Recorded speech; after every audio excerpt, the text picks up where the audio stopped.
Hello and welcome to Gold and Silver Assets. It's Sunday the 24th of January 2021.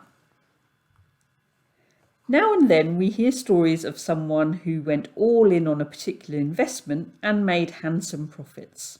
Does this mean that diversification is for idiots? Billionaire Mark Cuban once said, "Diversification is for idiots." He believes that making concentrated bets is a better strategy. What do I think? Well, I both agree and disagree with this at the same time. The reason is that it depends on what you mean by diversification, which can actually come in many forms. Why is diversification of investments even suggested? Well, the main reason is avoiding having all your eggs in one basket. Yes, we hear stories where it's paid off, but then there are plenty of stories where it's ended very badly. And that's the problem. Lack of diversification results in extreme outcomes in either direction. The aim of diversification is to balance the risk and reward. In an arena where there are no certainties and we're working with probabilities, this seems quite reasonable to me. Today, I'm going to concentrate on the forms of diversification that are available within gold investments. When we talk about investing in gold, there are multiple forms of investments within this asset class. You might say, well, these are all strongly correlated to the spot price of gold, and so there's not really much scope for diversification here. Well, yes and no. Price is not the only issue here. I'm going to show you how diversification comes in multiple forms.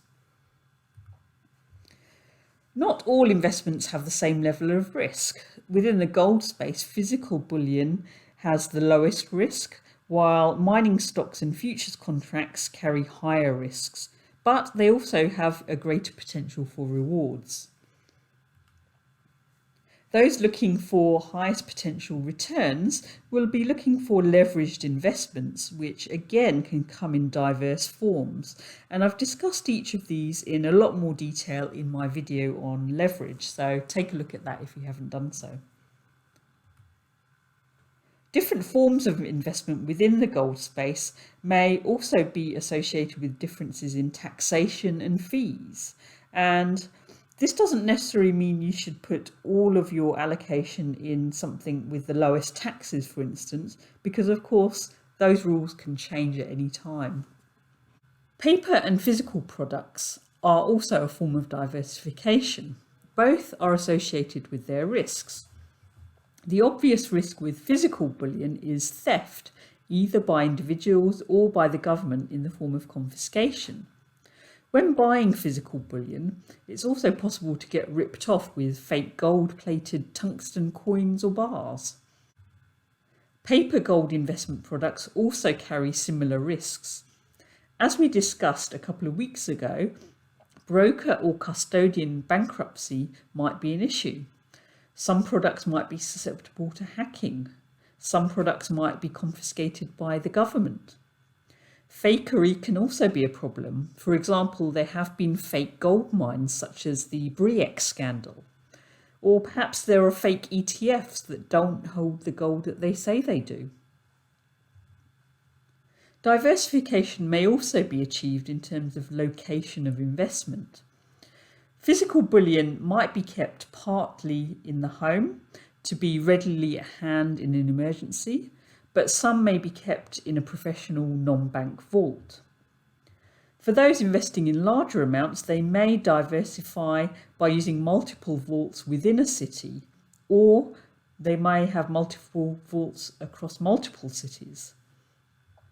Some may store gold in multiple countries as a way to diversify against political risks.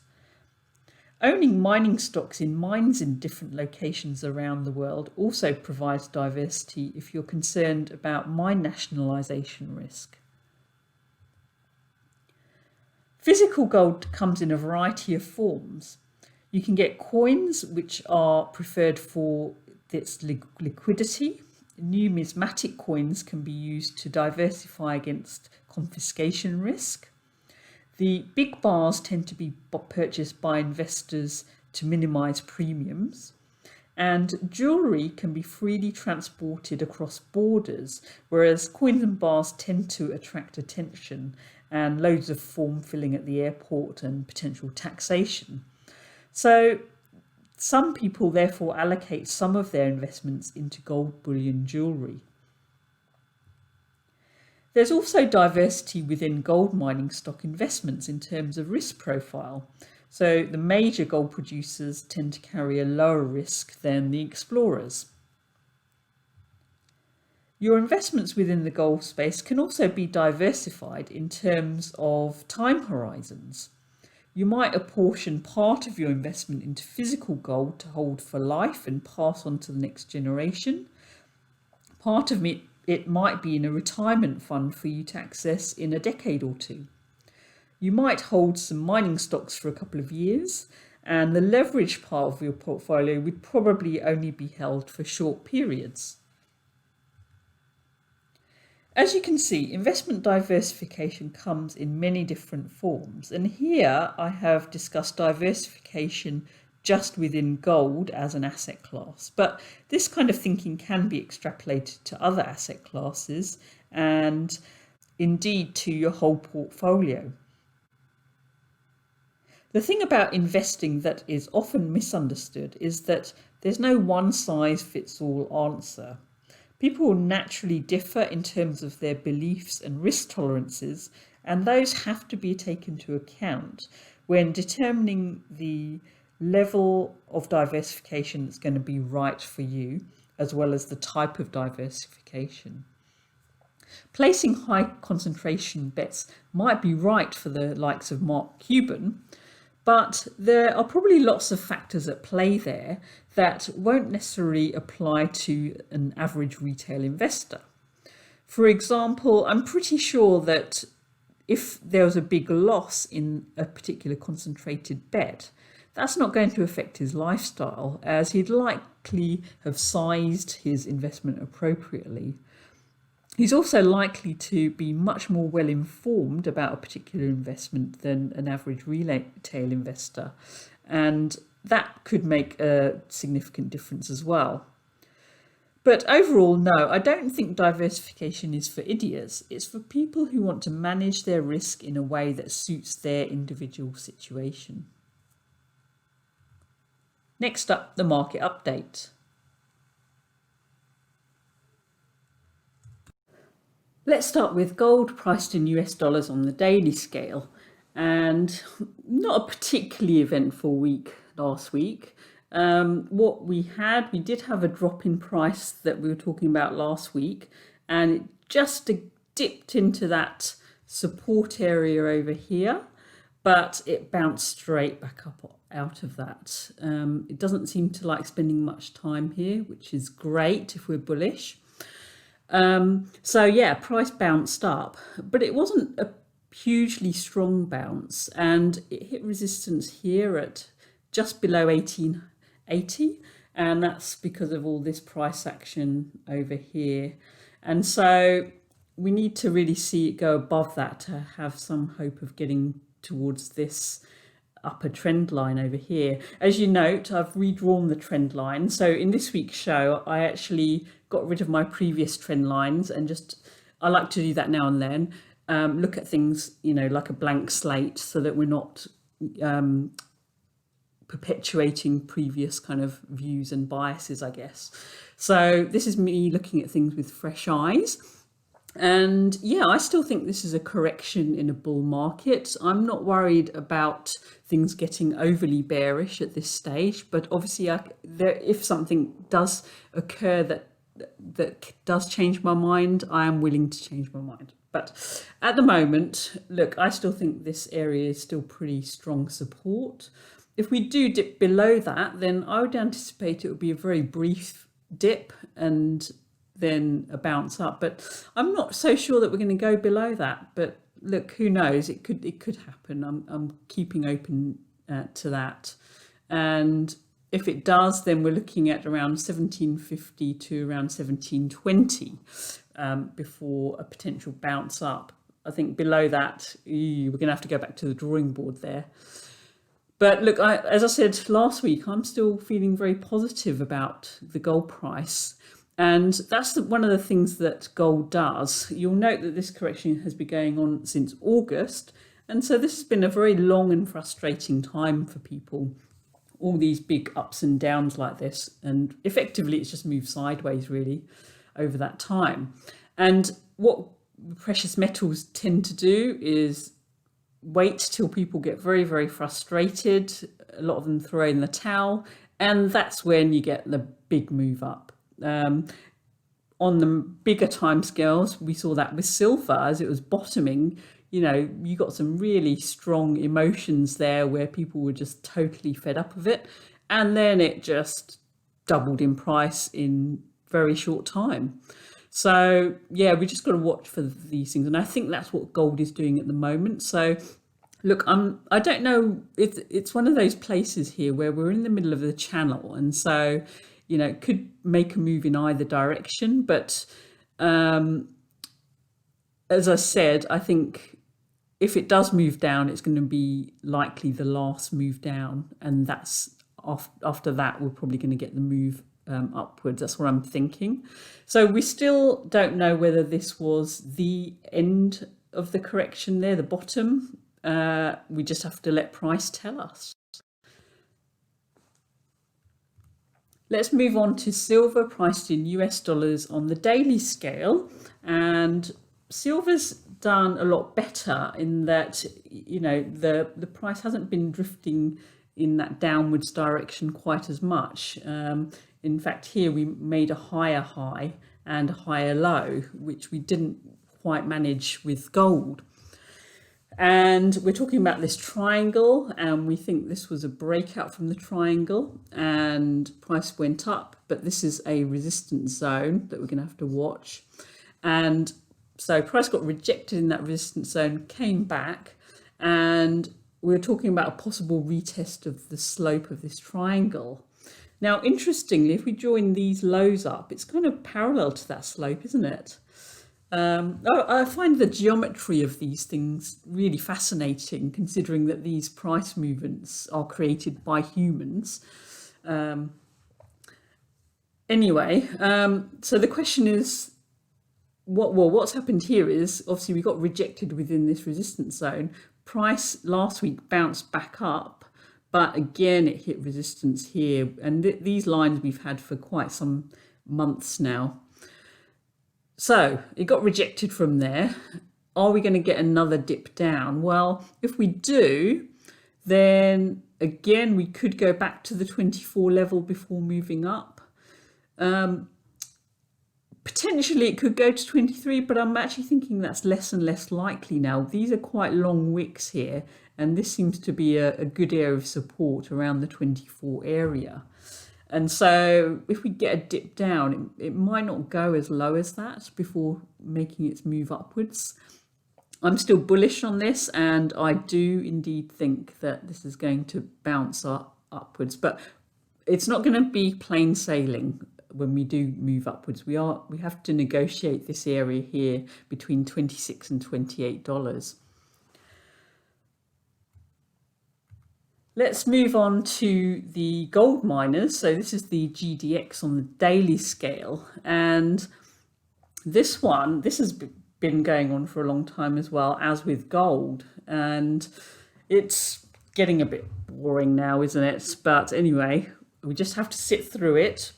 And where's this going to go? Again, if we do get one last down move in the gold price, then I'm thinking that price could go down to up to 32. If things get bad with gold, so it goes into the kind of mid to low $1,700 area, then we're looking at going down into this 30 range here. But I would expect a bounce there. And remember, this is a reasonable support zone over here as well. But, we might not necessarily move down. I've got a feeling we will, though. Just looking at some of the individual miners, some of them are at or close to support, but then I've got others where there is a bit of downside room before it hits the next support level. But again, nothing major here. So I am expecting a turnaround. We're just going to have to sit and wait. I don't know how long it's going to take. And you know, I can make a guess, but the thing with timing, it's usually wrong. So let's move on to the silver miners. And again, I've looked at this with fresh eyes, and we originally had that idea that this was a curve, but then of course that curve broke over here. And I wouldn't really call this a cup and handle really, because this is way too deep a handle. You know, it's over 70% retracement of this move up here. So I got rid of that idea. Another thing we could do is join these two highs and clone it, and then move it down here, and join these two lows here. And in which case we've got a slightly upward sloping channel over here. So maybe price will come down and get support at this channel. And there would be support there based on all this price action over here. So I think that's a possibility as well before we get the bounce up there. If we break through this, then that would be bad. We'd be looking at prices, you know, 10 or below really. But no, I'm just not anticipating that happening. Again, just looking at the individual miners. But let's see, if we get a major drop in the silver price, then yes, of course, it could drop there. But until we break that, I'm going to remain bullish on the silver miners. Now, I saw something interesting in the silver miners on the monthly scale. So this is the junior silver miners ETF. Now, of course, this only goes up back to 2013, so it's not ideal, but you know, we just got to work with the data we've got here. And I've just joined those previous highs, and we can see actually recently it bounced off of that upper trend line, and also joined the two previous lows here and here. And so it does seem to be in a giant consolidation pattern. So that's like over multiple years there. And the other thing to note, we got this strong bounce off the bottom here. Is this a flag? In which case what we're looking for here is a break above this trend line. And if that happens, then this could be potentially quite a large move upwards for the silver miners. Of course, you know, we have to see whether this channel does actually, we do bounce up from this channel over here. So, you know, we don't want to be too early in our calls here. But, you know, I like to think, look, what are the possibilities here? Although coming back all the way down here is a possibility, it just seems a bit unlikely, really. And of course, there is quite a bit of support along the way. So I don't see us going all the way back down to here somehow, certainly not anytime soon. The other interesting thing is the volumes. So you can see that the volumes have increased quite dramatically over here. And the high volume days are those green days as well. So yeah, overall, I don't know, I'm just still feeling very positive about the silver miners. Now, I just had a thought of something interesting. You know, people always talk about the gold-silver ratio. Then I thought, well, what about looking at the gold miner to silver miner ratio? And so I've put up this chart. And so I did that on TradingView here. And this is on the monthly scale. And again, you know, it only goes up to 2013, but that's all we've got to work with at this stage. And if you see here, we've got this kind of broadening pattern that's forming here. Now, just in terms of interpreting this chart, when this value is high or increasing, that means that the gold miners are outperforming the silver miners. When we're moving downwards, that means the silver miners are outperforming the gold miners. And as we can see here, from around March, so this was actually the best time to be in silver miners, and the silver miners have outperformed gold miners since then. And right now we're about halfway through that pattern there. The lower this gets, the more you want to get into. So say that this level gets to 1, then you'd more want to be in the gold miners rather than the silver miners. But at the moment, we're kind of in between here, I guess. But yeah, I need to think about that one a little bit more. But I just thought it was something interesting. It's an interesting twist that may help you determine, the proportion of gold miners and silver miners in your portfolio. That's it from me for this week. I had an interesting week this week. I was quite busy during the day on a course for most of the week, and so I wasn't able to track the moves in prices in the markets during the day. I just had to come at the end of the day to have a look at it. And I did have a buy order for an Australian gold miner, and it was interesting because one day the price got really, really close to my buy order, got within a gnat's crotchet of that price, but just didn't fill. And then the next day price went up a little bit, and I thought, well, with the gold price kind of looking a bit iffy, maybe I'll get my fill. Anyway, the following day the price tripled, so I missed out on that one. Anyway, and of course, I beat myself up about it, I was being too cheap, I just wanted bargain prices and so on, and I was so close. And yeah, I could have tripled my currency in the space of 2 days there. Anyway, you shouldn't beat yourself up too much. I'm sure many of you will have had the same experience. So of course I was annoyed with myself initially, but then you've got to think of it in a very unemotional way. Look, these things happen. Opportunities will be missed, but the other thing is that opportunities also come along. So yeah, I missed that one, but then other opportunities will come along. And the other thing is, look, I could have bought it and it could have tanked and halved in value as well. So, so in that case, it would have been better to miss that in that case.